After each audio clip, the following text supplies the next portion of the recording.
Tenemos con nosotros al periodista y escritor Ignacio Peiró, que viene a presentarnos su último libro, este que ven aquí, este diccionario sentimental, pompa y circunstancia de la cultura inglesa, publicado en Fórcola. Buenos días, Ignacio, y bienvenido a Periodista Digital. Buenos días y muchas gracias, Lorenzo. Es un placer estar contigo aquí. ¿De dónde le viene a un madrileño nacido en 1980 este amor, esta fascinación por lo británico, por la cultura británica? Yo creo que cualquier persona tiene, seguramente además desde la infancia, alguna pequeña referencia en su imaginario personal de lo británico.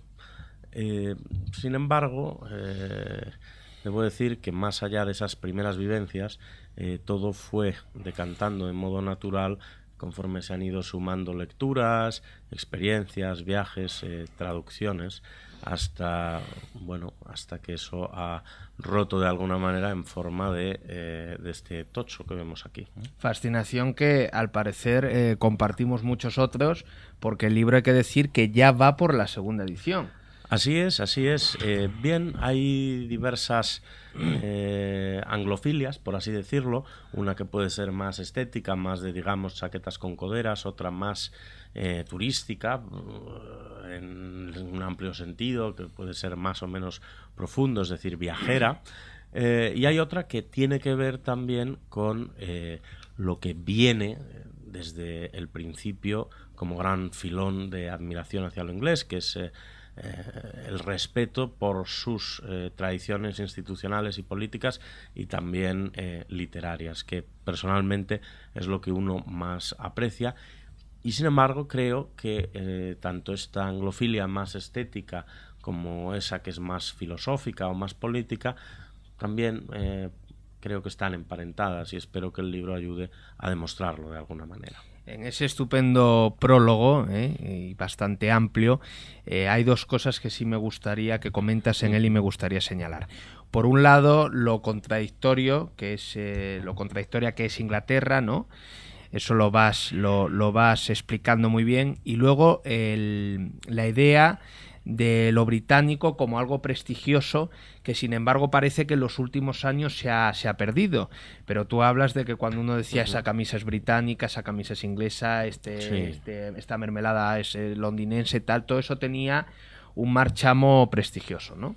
Es así, desde el siglo XVIII, desde los tiempos de Voltaire hasta prácticamente la muerte de Winston Churchill, cuyo cincuentenario se acaba de cumplir, el continente y por extensión el resto del mundo admira lo británico. Lo inglés llega a ser sinónimo de un origen, pero casi también de un prestigio, una marca de prestigio. Eso lo hemos visto, yo creo, todos cuando uno decía un coche inglés, un colegio inglés, un caballo inglés, parecía que estaba refiriéndose ya a algo importante. Y un gran periodista italoamericano, Luigi Barzini, habla de eso, de cómo durante siglos para todo el continente, es decir, no solo para nosotros, que quizá hayamos sido la última generación en nacer con esta convicción, era una creencia indiscutida que había algo muy bueno, intrínsecamente bueno, en lo británico, además de una sensualidad muy propia, un carácter muy particular, etcétera.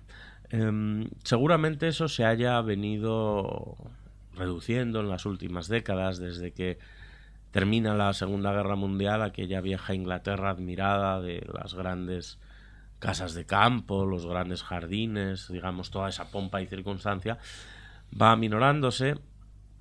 Hay que reconstruir el país en la posguerra. Eso se hace en muy buena parte vía impuestos, por tanto deja de haber liquidez para mantener esas formas de vida antiguas. Por otra parte, hay una pérdida del peso geopolítico de Gran Bretaña, toda vez que el imperio se va diluyendo y en los 60 queda muy poco de él ya. Y además de eso está la contracultura como una revolución en los valores. A partir de los 50-60, digamos que el flequillo de los Beatles, por así decir, hizo mucho para sepultar también aquella vieja Inglaterra. En cuanto a las contradicciones, como tú decías, sí que es cierto que ha sido un país muy contradictorio. Pensemos apenas que es el país que sacraliza la vida doméstica, la privacy, ¿no? La privacidad, la intimidad, y sin embargo es el país de los grandes viajeros. En fin, es el país donde en principio más fríos han sido a la hora de expresar los afectos, pero también han sido sinónimo de raros en materia afectiva y sexual y demás. Sin embargo, el genio particular de las islas ha sido, como decía Augusto Asía, un gran periodista y anglófilo español, no solventar esas contradicciones desde un punto de vista racional, sino utilizarlas pues como comodín para la transacción y en definitiva para la política, que ha sido a lo largo de la historia, yo creo, el mayor acierto de los británicos, ¿no? El genio británico es el genio político. Augusto Asía, por hacer un breve inciso, del que acaba de publicarse una recopilación de sus crónicas en Libros del Asteroide, prologadas, por cierto, por ti. Has mencionado a los Beatles en el libro, prácticamente relucen por su ausencia. No hay, no sé si en algún momento se menciona alguno de ellos, pero vamos, como grupo, sí, claro, se menciona. Prácticamente no aparecen. No sé si es que no encarnan esos valores. Bueno, decía John Lukács, que de la vieja modestia y contención y poder ingleses ya nada quedaba en los Beatles, porque él, a partir de la contracultura, decía: hemos visto algo que nunca jamás había existido, que es una vulgaridad británica. Yo no quiero decir con esto que los Beatles sean vulgares, pero sí que el libro está centrado en una Gran Bretaña que ha sido la más admirada en Europa, aunque haya algún ribete más contemporáneo, es del siglo XVIII hasta los años 60 prácticamente, ¿no?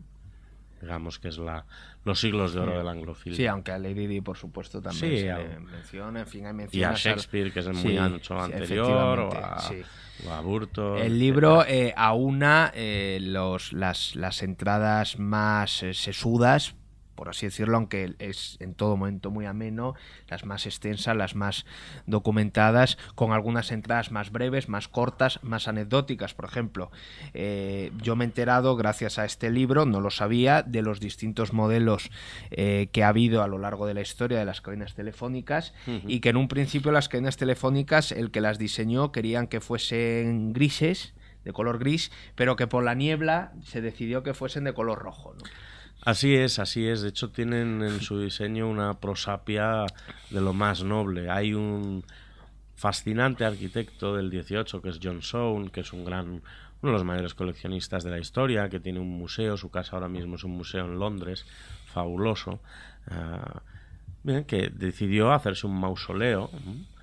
Y a partir de ese mausoleo, después, Sir Gilbert Scott decide inspirarse para hacer la cabina, que por cierto, es un armatoste bastante complejo, bastante pesado y demás, eso sí, destinado a durar más que las pirámides de Egipto, ¿no? Por su solidez.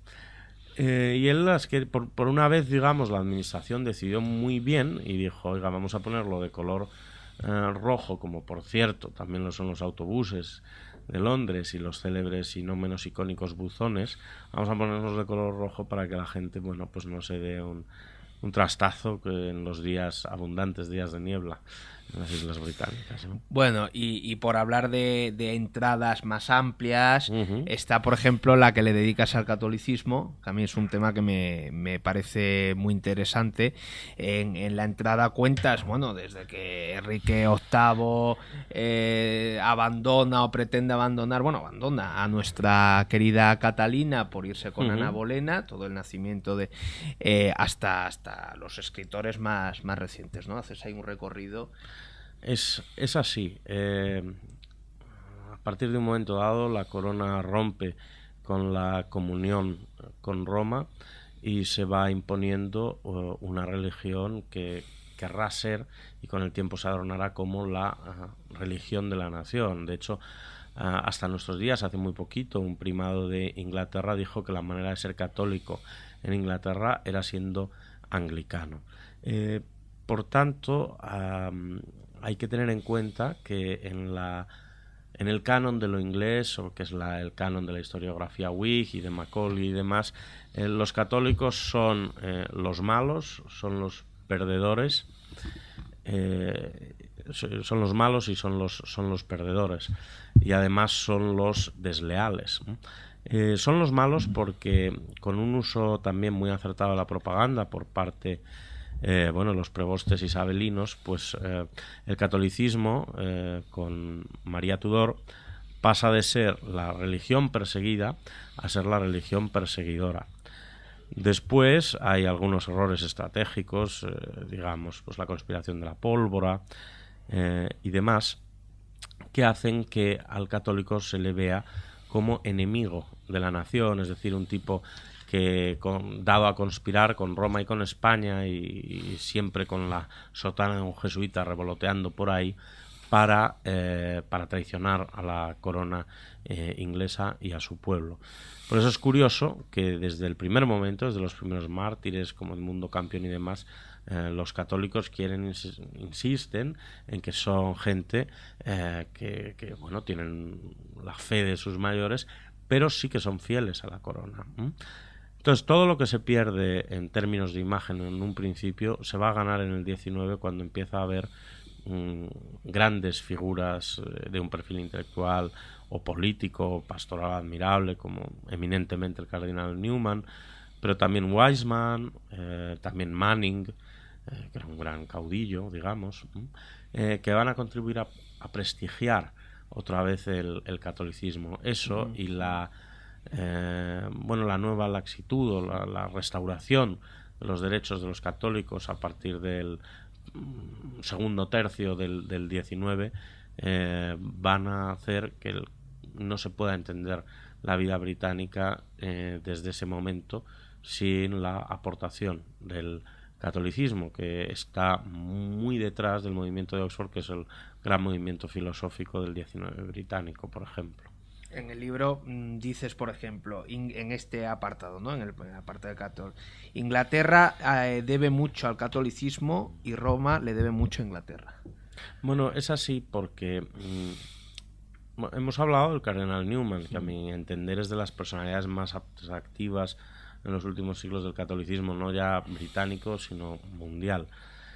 Le debe, sobre todo, el haber sabido ser, es un poco fuerte, una religión perseguida. Es decir, hay un testimonio en el fondo muy admirable y muy, digamos, contemporáneo en una cosa que dice Daniel Capó, que es la oposición en nombre de la libertad y de la conciencia al poder despótico y a la tiranía que quiere acabar con ese reducto de libertad interior. Y esa es la gran lección del catolicismo inglés. Eso ya está con Thomas Becket, ya está con Tomás Moro y seguirá pues hasta prácticamente, bueno, hasta nuestros días. Hay que tener en cuenta que en la Inglaterra del 19, por ejemplo, convertirse al catolicismo, al papismo, era muy fuerte porque había un sentimiento popular, y cuando digo popular es del pueblo, no solamente instigado por una élite, sino que era un sentimiento real entre la gente, muy anticatólico. Entonces se necesitaba verdaderamente mucho valor y mucha libertad y mucha responsabilidad a la hora de asumir esa decisión. Has hablado de Shakespeare, he recordado que al otro lado del río, del Támesis, al lado de la Tate, está el Globe Theatre, ¿no? Sí. Que es la recreación, ¿no? del teatro donde Shakespeare, bueno, uno de los teatros donde él estrena sus obras y demás, y cómo funcionaba, el funcionamiento y demás. Por supuesto, en el libro se habla muchísimo, constantemente, de literatura, de Wodehouse, al que le dedicas, me admiro a Wodehouse, al que le dedicas una amplísima entrada y muy interesante, de la literatura de espionaje, de Graham Greene, etcétera. Hay algo que a mí me llamó mucho la atención la primera vez que fui a Londres. Eso aparece aquí en el libro, ¿no? Ese enorme amor que ellos tienen, por ejemplo, por el teatro. Hay muchísimos teatros en la ciudad, muchísimos, ¿no? Sí, es así. Y luego una cosa y es decirle a los chavales, oye, esta gente es importante y no han tenido que ir a un programa de televisión para ser alguien, ¿no?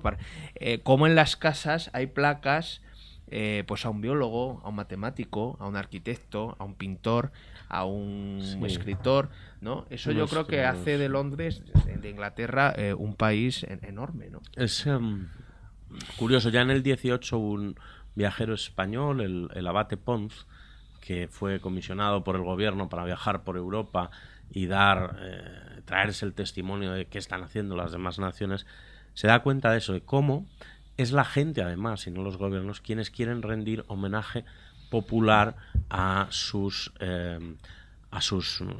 grandes hombres, sean del campo que sean. Hay una cultura, empieza a haber una cultura de la filantropía también y de la instrucción popular.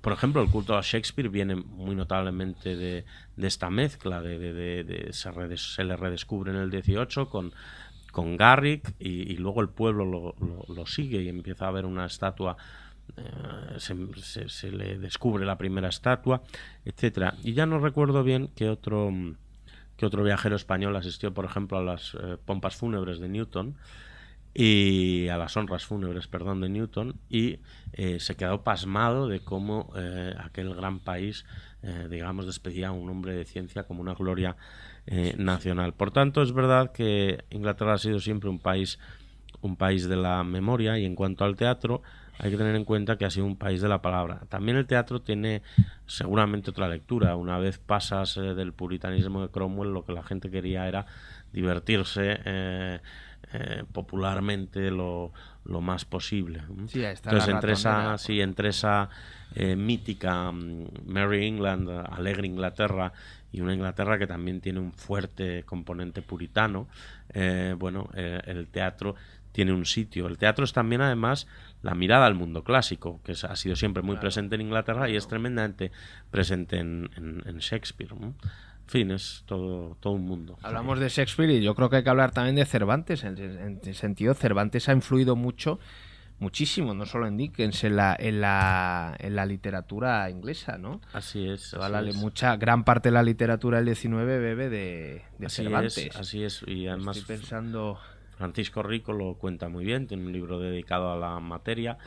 Grandísimos cervantistas, grandísimos han sido ingleses. En la pasión por el Quijote es uno de esos, digamos, epígrafes de la historia cultural de Inglaterra. Detona además el nacimiento de la que va a ser quizá la mayor tradición narrativa, lo que es el contar historias de la literatura occidental. Con Fielding y demás, ya a partir del 18 esto está muy presente en Lawrence Sterne. Sí, aquí recoges y llegará también hasta Dickens y más allá, ¿no? Sí, aquí recoges a un autor que está muy influido también, Tobias Smollett, ¿no? Así es. Sí.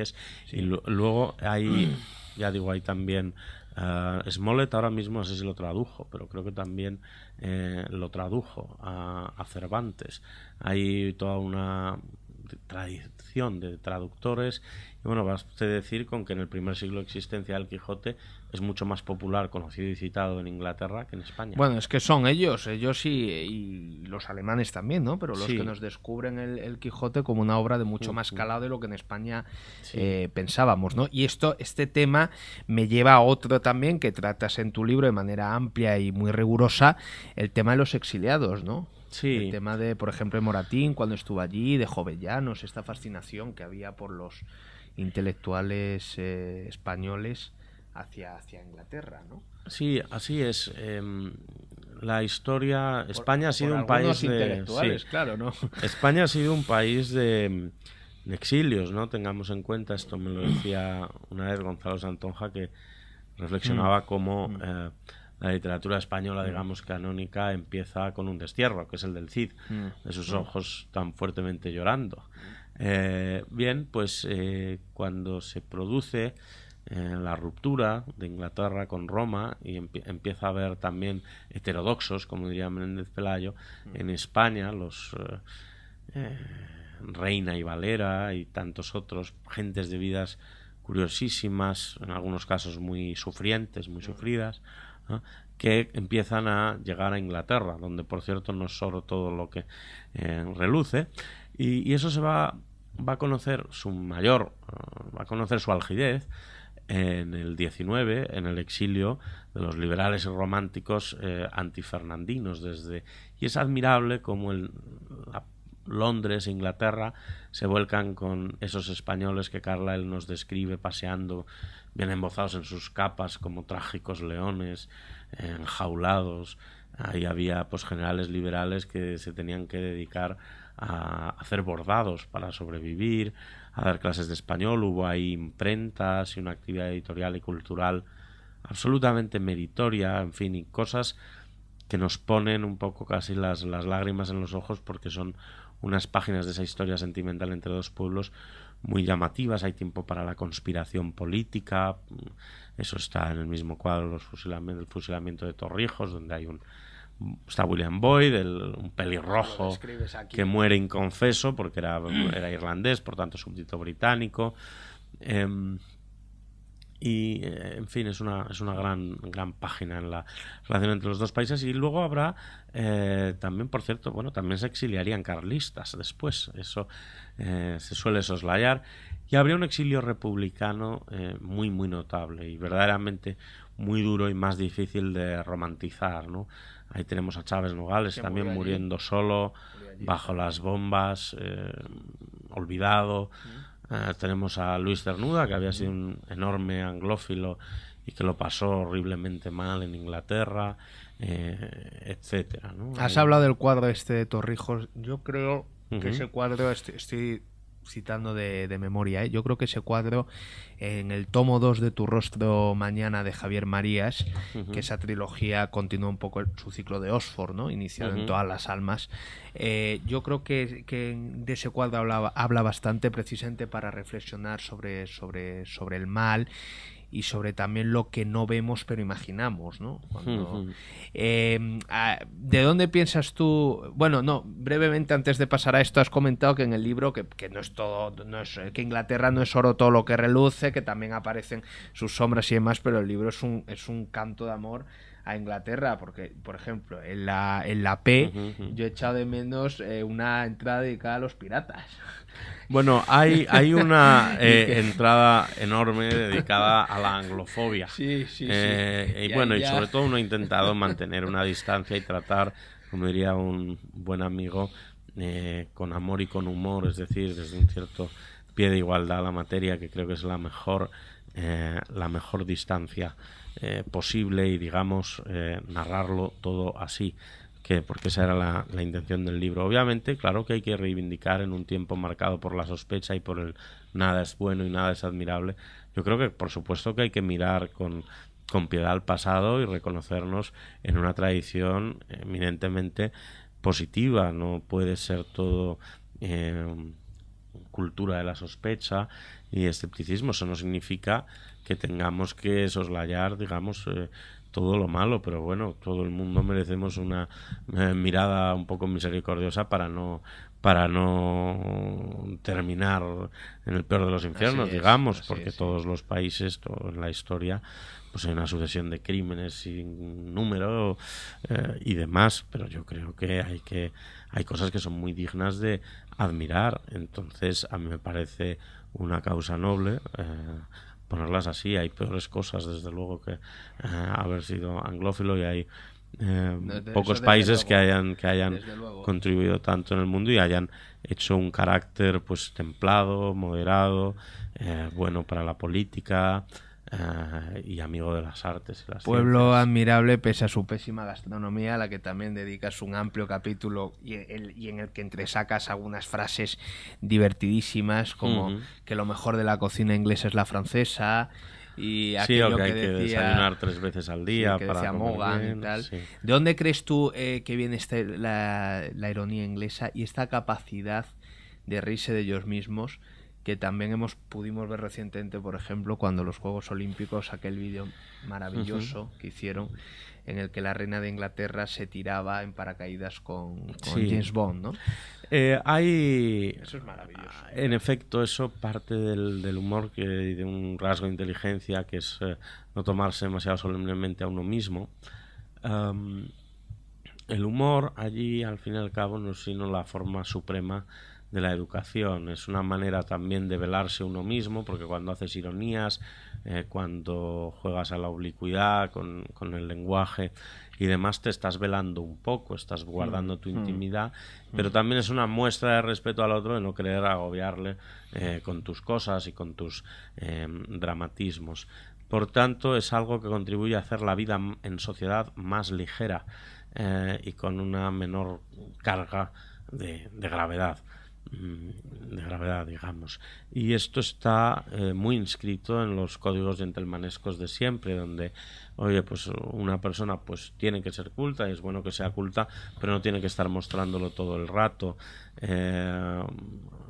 Es mucho mejor y es mucho más un gesto mucho más galante ser bueno en algo pero sin demostrarlo por activa y por pasiva. Es bueno tener una cierta contención, un cierto pudor, etcétera. Entonces todo eso en efecto pues confluye de alguna manera en el humor inglés como una especie de modo por defecto en las conversaciones y en la vida social, ¿no? Hablando de esto de la reina, hay una enorme aceptación del pueblo británico hacia la monarquía, hacia la reina Isabel hay un cariño enorme que se ve además en los souvenirs, todo muy kitsch, con las tazas. Uno va al cambio de guardia en Buckingham y está lleno de gente. Ha provocado películas muy respetuosas y muy bien hechas como La Reina, recuerdo también una novela muy divertida, estupenda de Alan Bennett, Una lectora nada común, que era la reina que sacaba libros, una biblioteca ambulante y demás. Esto también, está el papel que jugó ella en la Segunda Guerra Mundial, ¿no? Pero sí. ¿Dónde crees que viene? Hay profundamente, digamos, el cariño que tienen los ingleses a la institución monárquica vienen de que han sido los primeros en someterla y dominarla y controlarla. Una vez tú, digamos, castras la posibilidad de que el rey sea un déspota, un tío que se salte al Parlamento, que se salte el equilibrio de poderes de la Constitución histórica. Una vez logras que el rey no sea un señor que te pone unos tributos excesivos por sus santas narices y demás, es decir, una vez está desactivado es muy fácil creerlo, porque oye, representa a la nación, a la gente le fascina, sobre todo quizá más antes, pero también todavía hoy, con su presencia icónica, con sus rituales, etcétera, hasta en un nivel muy popular. Quiero decir que al final la gente, como decía un extraordinario ensayista que se llama Jaime Young, decía, no podemos olvidar que hay una realidad que la ciencia política no suele tratar, pero que es realmente actuante, que es el afecto. Es decir, la gente tiene afecto a los monarcas, llevan toda la vida con ellos. Esta mujer en concreto, Isabel II, la han visto de joven beldad europea y la han visto de anciana achacosa, y la han visto siempre digna, la han visto perder, la han visto sufrir, la han visto gozar, etcétera, y siempre ha estado ahí. Entonces está muy imbricada en el tejido de la sentimentalidad de la nación. Pero al final el cariño a la institución monárquica, que es un cariño siempre un poquito también transido de ironía y demás, o sea, no es fanático, viene de que una vez tú desactivas al rey, ¿para qué demonios lo vas a odiar? Tú odias a un tío despótico, arbitrario, claro, etcétera, pero a un señor que simplemente está ahí, que tampoco cuesta tan caro, que lleva ahí toda la vida puesto, pues... Recuerdo, por ejemplo, en The Queen, en la película esta que trata los días de cuando el fallecimiento de Lady Di y cómo la monarquía ahí tuvo unos días un poco en los que parecía que no estaba... cuyos comportamientos no eran demasiado aceptados por la ciudadanía británica. Se veía muy bien cómo la mujer de Tony Blair, que es republicana o era republicana, no sé lo que será ahora mismo esa señora, se enfadaba con su marido, se irritaba con su marido porque el marido demostraba cariño, fascinación y bastante respeto por la reina, ¿no?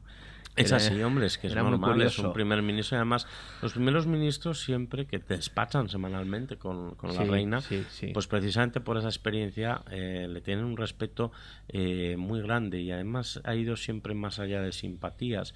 De hecho, las simpatías de la reina humanas han sido muy curiosas. Ella se lleva muy bien con Harold Wilson, que fue un gran reformista de corte socialdemócrata, y sin embargo pues con Margaret Thatcher se va menos bien, quizá humanamente, pero siempre la relación institucional ha sido siempre positiva. En cuanto a lo de Diana, es un maravilloso termómetro para medir precisamente los cambios de temperatura de la sociedad inglesa.